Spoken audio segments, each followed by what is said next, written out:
Have you ever felt? Are you listening? Damn.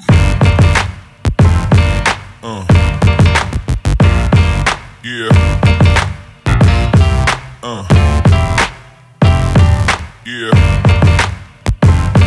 Yeah. Yeah.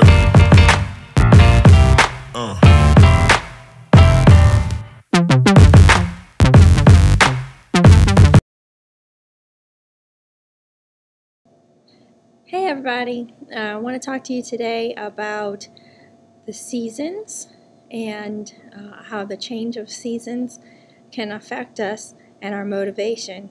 As you can hear, I'm losing my voice, but it's been a while since I did a video and I really didn't want to leave y'all hanging too long. If you've ever heard of SAD, seasonal affective disorder, then you might have an idea what I'm getting at when I talk about how our moods can change in the seasons. And not everybody will claim to have seasonal affective disorder, but here's the thing. It just seems like a natural thing for our bodies to want to rest more and sleep more during the times of the year when there is more darkness. It just makes sense. So sometimes I wonder if our bodies are actually trying to tell us we're not getting enough rest during this part of the year. I think people back in the olden days, before they kept a clock and a tight schedule that was by the hour, we talked about that with our eating, that now we don't have time to just eat throughout the day the way that people used to. And so we have our set meal times. It's the same way with our sleep times. We think we have to get up at 6 or whatever. 6 is my normal time to get up during the week, and we think we need to go to bed by 1 or whatever is your normal bedtime. You think you can keep doing it all year long. Well, I don't think that's exactly true, and it's really hard to break out of our normal habits, especially when the rest of our schedule, the rest of our day is still exactly the same. We think we can keep doing the same thing with our sleep, but the truth is it makes it very hard to get up in the morning. Don't you feel like it's really hard to get up? And you might be saying, well, because it's so dark, it just doesn't seem like it's time to get up. Yeah, you're supposed to still be sleeping, but we can't, because our society says you have to get to work the same time all year round, you have to get to school the same time all through the school year, and this darkness happens right dead center in the middle of the school year when everybody starts to get bored and tired of school. So it just doesn't really work out too well with our natural rhythms. So how does this apply to fitness and health? Well, if you're extra tired, you're going to get extra frustrated, and you're going to be extra tempted to stay home, not go to Zumba, not go out and walk or run, not get your video fitness going. You're going to feel like you're just not in the mood to meal plan, which is key if you want to have healthy food. You can go out and buy a whole bunch of vegetables and stuff and throw them in the fridge, but if you don't know what you're going to do with it, or even have a rough idea of when you're going to eat it, it's going to rot in there and you're going to eat a bunch of junk. You're going to be throwing together, pancakes for dinner 3 times a week, or chicken nuggets or something. Or you're going to call for pizza. So how do we avoid this temptation? Well, you could try going to bed earlier. I know that's a rough one because you're used to staying up till a certain time, especially if you have kids and you got to get them to bed.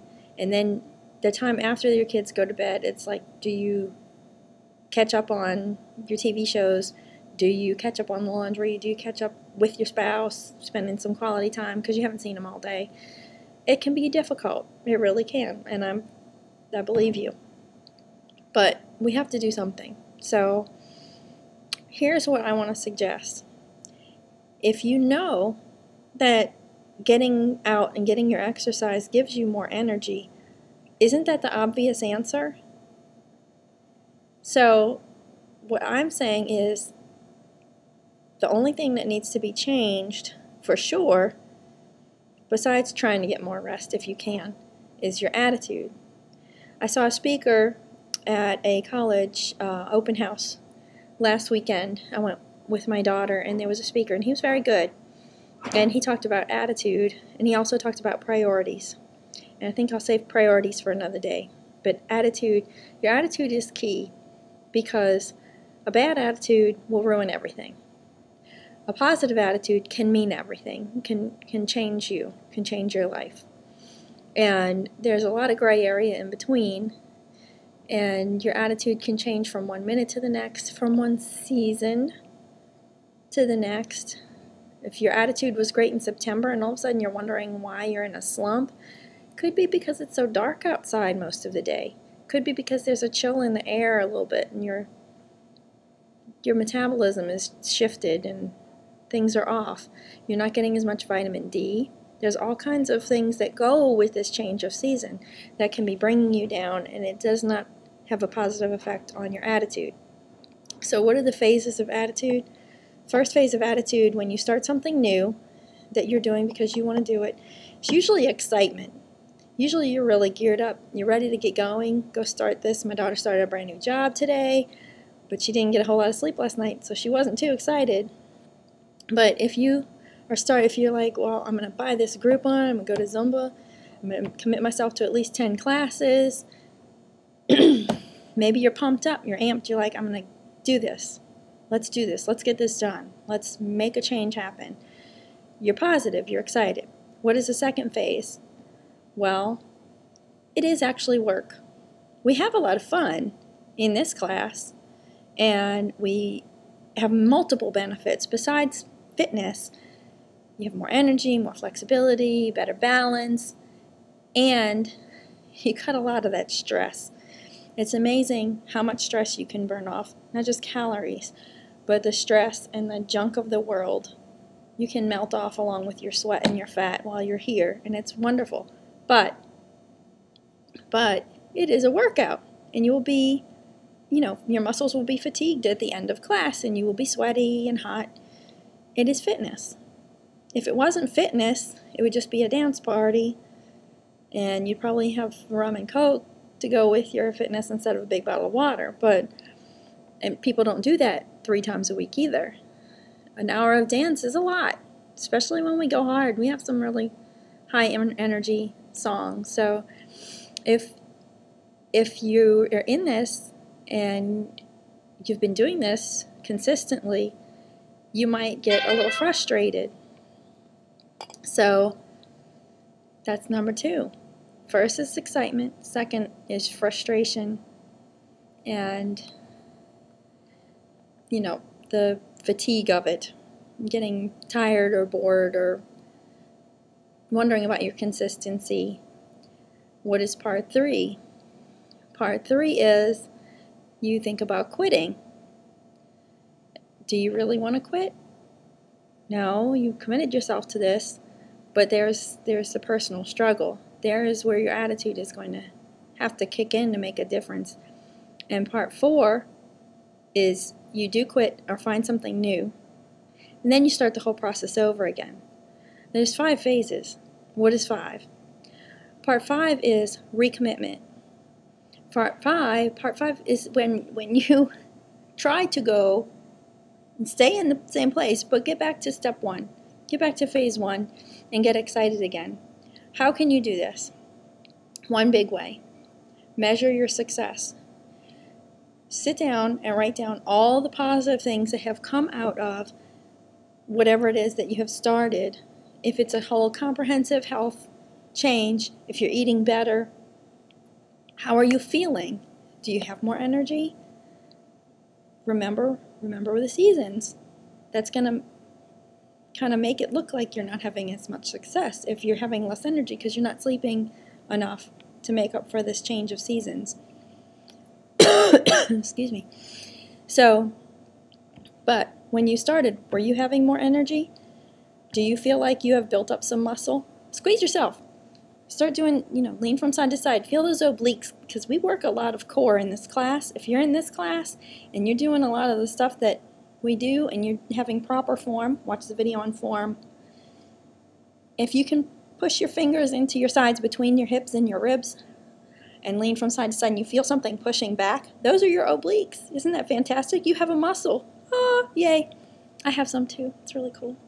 So, press on your belly. Do you feel like there's abs starting to appear under there? Do you feel like you're getting some arm muscle, and you feel your legs, your quads? Feel your butt. Give your butt a little squeeze. The squats working? Awesome. This is motivation. This will help you get back to part 1, excitement. Woo! Love my butt. Okay? That's part of it. If it's about your diet, if it's what you're eating, if you're eating better, if you're eating more green leafies and all the veggies, fruits, drinking a lot of water, cutting back on the sugar and the processed stuff and the flour and the carbs and caffeine and all that stuff, if you're cutting back on that stuff and your body feels better, your intestinal tract feels like it's working better, you'll know if you go out and eat a bunch of crap. I guarantee you go to Bobby Hebert's Cajun Cannon and get Hebert fries, whatever they're called, cannon fries, and you eat those and you go home and you feel like mess, your proper diet was working. And it's your body, that's your body telling you, don't do that. They're delicious, but they're not really good for you. Once in a while, okay, but your body's going to fuss with you, believe me. And same thing with anything else, greasy hamburgers and a bunch of carbs. You eat that stuff and you start feeling gross.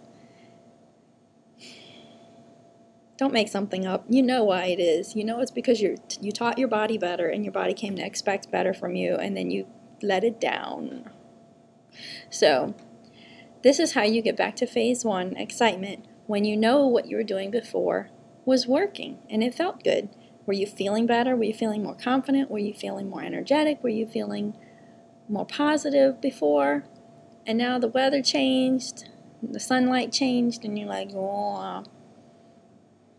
It's not because you messed up. It's because the world is changing around you. It's because, and shoot, after Paris last night, that will bring you down too. The news will bring you down. The outside is going to bring you down. What you have on the inside is all that can bring you back up. And your attitude's in there. So dig down, pull that thing up. Gotta get it up.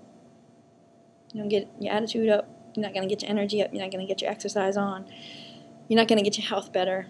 So go look for your attitude. I'm sure it's buried somewhere in there. It's in there somewhere. Trust me. Okay. Remember, it's a journey, not a destination. One step at a time, one day at a time. Get out somewhere this week, do something. Move your butt. Move those legs. Get your energy going. Remember to do something with your arms. Whole body. Eat the food, the good food. Do the right things. And come back and see me next time. Love y'all. Have a great week.